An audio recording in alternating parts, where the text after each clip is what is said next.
This is Sandeep Singh. Welcome to my YouTube channel. आज class 10th का एक नया चैप्टर स्टार्ट करते हैं। हम इसे पहले से कभी नहीं पढ़े हुए हैं। ये एकदम फ्रेश टॉपिक है। ट्रिग्नोमेट्री काफ़ी यूजफुल है, आगे की काफ़ी स्ट्रीम्स में, काफ़ी लाइन्स में काफ़ी काम आएगा, specially physics and engineering and space science, dynamic statistics problem बहुत ज़्यादा हेल्पफुल रहेगा। अभी हमें केवल ट्रिग्नोमेट्री बेसिक पढ़ना है, इतना ज़्यादा नहीं है, वो 11th में ऐड होगा। 10th में जितनी ट्रिग्नोमेट्री है अभी उतनी पढ़ाई जाएगी। 10th में ट्रिग्नोमेट्री समझने के लिए सबसे पहले हमें याद रखना है कि ट्रिग्नोमेट्री 3 वर्ड से मिलकर बनी है।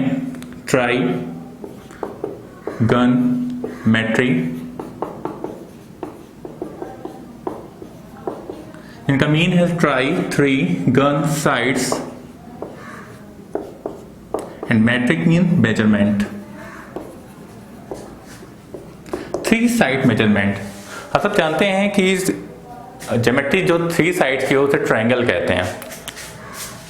हम लोगों ने कई स्पेसिफिक ट्रायंगल पढ़े हैं, उनमें सबसे स्पेसिफिक ट्रायंगल एक पढ़ा है right angle triangle. Right angle triangle की खास बात होती है, one of the angle is of 90 degree.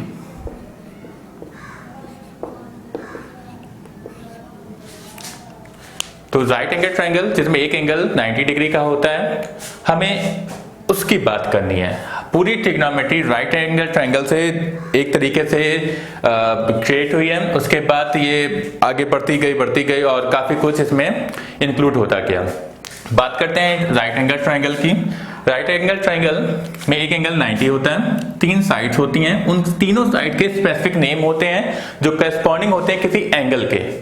Angle की बात कर लेते हैं। हमारे पास एंगल के रिप्रेजेंटेशन के 2 तरीके हैं। सबसे पहला, नॉर्मली हम एंगल को अल्फाबेट से यूज कर लेते हैं, angle A, angle B, angle C. ये नॉर्मल सा रिप्रेजेंटेशन है, काफी यूजफुल है। कुछ जगह ग्रीक लेटर यूज किए जाते हैं, like alpha, beta, gamma, theta, phi and so on. वैसे तो ग्रीक लेटर बहुत सारे हैं, साई, जाई, जीटा एंड सो ऑन, लेकिन हमें यूज करने की बात करें तो हमें सबसे स्पेसिफिक लेटर्स हैं alpha, beta, gamma, theta and कभी कभी फाई। अभी ये लेटर्स यहाँ यूज नहीं होंगे, ऐसे बहुत सारे लेटर होते हैं, नीटा एंड सो ऑन, लेकिन वो आगे चलकर जैसे जैसे स्टडी करेंगे वैसे वैसे यूजफुल होते जाएंगे। अभी हमें याद रखना है इन लेटर्स के नाम, अल्फा,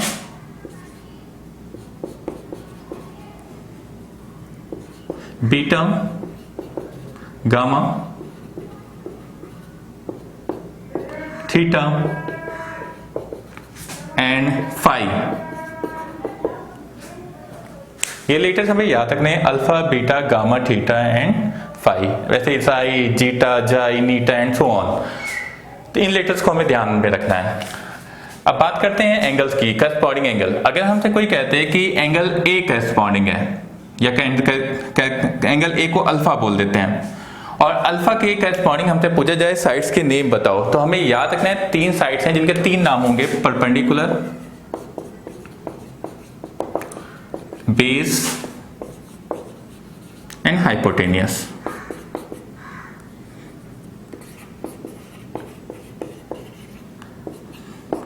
हाइपोटेनियस बहुत ईजी है। हाइपोटेनियस होगी वो साइड जो 90 डिग्री वाले एंगल के जस्ट अपोजिट होगी। Side just opposite to 90 degree angle, ये होगी हाइपोटेनियस। बात करते हैं परपेंडिकुलर और बेस की। परपेंडिकुलर के लिए आपको करस्पॉन्डिंग एंगल पता होना चाहिए। अगर आपसे पूछा जाए एंगल ए के करस्पॉन्डिंग परपेंडिकुलर बताओ या अल्फा के करस्पॉन्डिंग बताओ, तो याद रखना परपेंडिकुलर होगा इस एंगल के जस्ट अपोजिट वाली साइड, मतलब BC। तो side opposite to corresponding angle. इस टाइम जैसे अल्फा के करस्पॉन्डिंग BC परपेंडिकुलर है। एंड बेस की बात करें, बेस होगा करस्पॉन्डिंग एंगल, जैसे कि इस समय हमने ए की बात की है, के साथ जो लगी हुई साइड है, या कह सकते हैं जो तीसरी बची हुई साइड है, वो होगी बेस। तो adjacent side, adjacent side to corresponding angle. अगर हम करस्पॉन्डिंग एंगल ए के रिस्पेक्ट में चलते हैं तो यहां पर BC परपेंडिकुलर होगा, AB बेस होगा और AC हमेशा ही हाइपोटेन्यूस होगा क्योंकि वो तो 90 डिग्री के सामने ही होगा। ये करस्पॉन्डिंग टू एंगल A है। इसी तरीके अगर हम करस्पॉन्डिंग टू एंगल B चलते हैं तो चीजें बदल जाती हैं। तो इस तरीके हम परपेंडिकुलर बेस और हाइपोटेनियस को समझ सकते हैं किसी राइट एंगल ट्रायंगल में। तो याद रखने वाली चीज है hypotenuse just opposite to the 90 degree, perpendicular just opposite to the corresponding angle and base is always adjacent side to the corresponding angle. चलते हैं।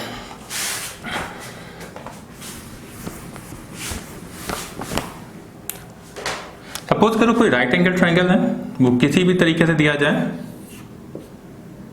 सपोज कोई एंगल 90 है, PQR, और हमसे Q के रिस्पेक्ट में सपोज को Q इज थीटा, हमसे परपेंडिकुलर बेस पूछा गया है। तो 90 के ठीक सामने ये हाइपोटेनियस हो गया, Q के सामने जस्ट सामने वाली साइड परपेंडिकुलर हो जाएगी एंड जो बची हुई साइड है या कह सकते हैं थीटा के जस्ट एडजेसेंट वाली साइड है वो हो जाएगा बेस। इस तरीके हम लोग आराम से क्लासिफाई कर लेंगे कि कौन सी साइड को क्या नाम देना है। ये बहुत ही इंपॉर्टेंट टॉपिक है, थोड़ा सा याद रखना है कौन सी साइड को क्या कहेंगे।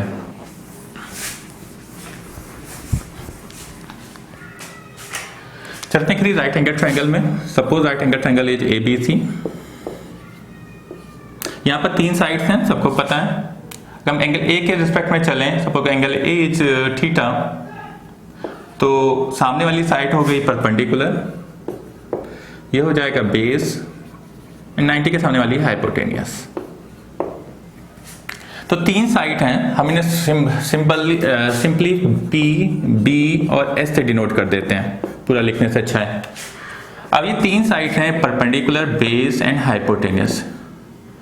अगर इनमें से किन्हीं 2 साइड्स का रेशियो लें तो ऑब्वियसली कोई ना कोई न्यूमेरिकल वैल्यू मिलेगी कि साइड तो लेंथ होती है। अब उस लेंथ को एक स्पेसिफिक नेम दे दिया गया है। जैसे सबसे पहले हमने परपेंडिकुलर और हाइपोटेनियस का रेशियो लिया, तो P/H, this one is sine of angle, इसमें एंगल थीटा है। ऐसे ही हमने नेक्स्ट साइड ली base upon hypotenuse and perpendicular upon base.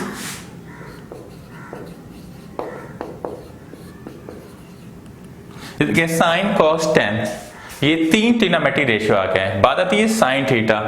Sign theta को याद रखना है, sine theta doesn't mean sine into theta.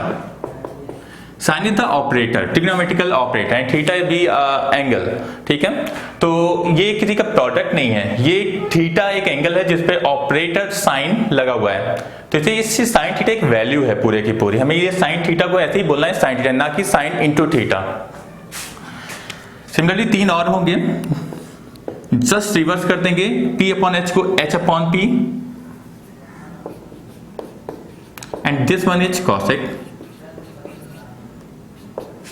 इसका रिवर्स करेंगे H/B, hypotenuse upon base is sec theta, जिसे सेकंड बोलते हैं, base upon perpendicular which is cot theta, cotangent. तो इस तरीके से 6 रेशियो होते हैं और 6 ही हो ही सकते हैं एक्चुअली। हम अगर किन्हीं 2 साइड का लेकर इसके कॉम्बिनेशन बनाए तो कुल मिलाकर 6 ही रेशियो बन सकते हैं, perpendicular base, perpendicular hypotenuse, perpendicular base and just reverse. तो ये 6 रेशियो के 6 ट्रिग्नोमेट्री नेम है। तो इस तरीके से एक एपी क्वेश्चन हो सकता था कि 6 ही ट्रिग्नोमेट्री रेशियो क्यों होते हैं, क्योंकि 6 ही बन सकते थे।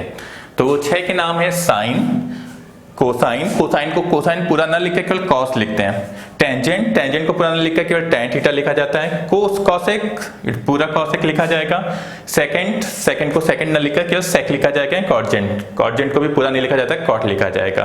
तो ये स्पेसिफिक लेटर हमें याद रखने हैं।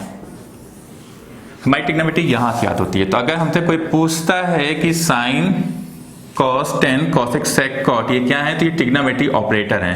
एंड साइन थीटा क्या है, ये ट्रिग्नोमेट्री रेशियो है। Again repeat, sine cos tan cosec sec cot trigonometry operator है, और ये sine theta cos theta tan theta ये ट्रिग्नोमेट्री रेशियोज हैं। तो हमारे पास 6 ट्रिग्नोमेट्री रेशियोज होंगे। अब हम चलते हैं relation between sine cos tan and sine cos cot. ये हमें हमेशा याद रखना है, क्योंकि जब भी हम ट्रिग्नोमेट्री में क्वेश्चंस आइडेंटिटीज के लगाएंगे तो ये रिलेशन काम आएंगे। तो सिंपल सी बात करते हैं, टेन थीटा की, साइन थीटा की, कॉस थीटा की। अगर हम साइन थीटा को कॉस थीटा से डिवाइड करें, मतलब perpendicular upon hypotenuse and base upon hypotenuse. I repeat, अगर हम साइन थीटा को कॉस थीटा से डिवाइड करें, दैट मीन्स से P upon H and B upon H, तो हाइपोटेनियस से हाइपोटेनियस कैंसिल हो जाएगा, P अपॉन B आएगा, विच इज टेन थीटा। तो ये क्या इंपॉर्टेंट रिलेशन आता है, याद रखने वाला है हमें, tan theta equal to perpendicular upon base, sorry sine theta upon cos theta. हम लोगों ने साइड में पहले ही पढ़ लिया था, sign theta upon cos theta. इसी तरीके अगर हम ध्यान से देखें, रिवर्स करके डिवाइड करते हैं cos theta upon sine theta, तो हमारे पास आ जाएगा कॉट थीटा।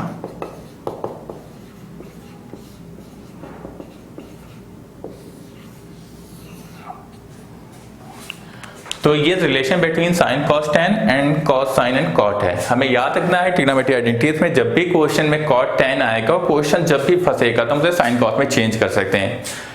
इसके बाद अगर बात करें इनकी, तो ये एक दूसरे के रेसिप्रोकल है। For example perpendicular upon hypotenuse, hypotenuse upon perpendicular, तो ऑब्वियसली ये इसके रेसिप्रोकल है, मल्टीप्लिकेटिव इनवर्स। तो कॉसेक थीटा को हम चाहें तो 1 अपॉन साइन थीटा लिख सकते हैं, cosec theta equal to 1 upon sine theta, and sine theta को 1 upon cosec theta, sec theta को 1 upon cos theta, and just reverse cos theta को 1 upon sec theta, and last one cot theta को 1 upon tan theta, या फिर tan theta को 1 upon cot theta. तो ये just reciprocal फॉर्मूले याद रखने हैं, रेसिप्रोकल फॉर्मूले।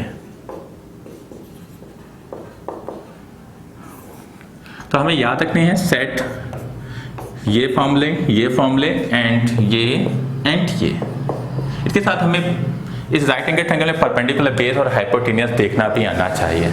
तो अभी की क्लास में हमने इतना पढ़ा है कि ट्रिग्नोमेट्री है क्या, ट्रिग्नोमेट्री आई कहाँ से, और ट्रिग्नोमेट्री रेशियोज क्या होते हैं। ठीक है, तो ट्रिग्नोमेट्री के सिंपल एक बार फिर से रिवाइज कर लेते हैं। ट्राइगोनोमेट्री, थ्री साइड मेजरमेंट एक सिंपल सी ज्योमेट्री, मतलब ट्रायंगल होगा।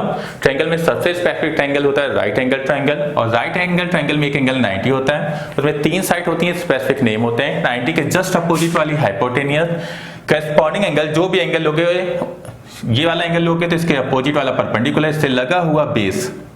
अगर ये एंगल लेते हैं तो ये परपेंडिकुलर, ये बेस, ये ध्यान रखना है। फिलहाल तो इसके लिए ये होगा। उसके बाद हमने पढ़े थे परपेंडिकुलर बेस हाइपोटेनियस में 6 रेशियोज बनेंगे, जो 6 रेशियोज इस तरीके से हैं, और उनके स्पेसिफिक नाम दिए गए हैं, sine, cosine, tangent, cosec, second, cotangent, जिन्हें शॉर्टकट में sine cos tan cosec sec cot बोलते हैं। Relation between sine cos tan and sine cos cot, ये याद रखना है, बहुत सिंपल सा रिलेशन है। एंड हमें एक रेसिप्रोकल फॉर्मूला भी याद रखना है, cosec theta equal to 1 upon sine theta and just vice versa, sec theta equal to 1 upon cos theta and cot theta equal to 1 upon tan theta. इस तरीके से ट्रिग्नोमेट्री की स्टार्टिंग हो गई है। अब हम चलते हैं ट्रिग्नोमेट्री के नए पार्ट में।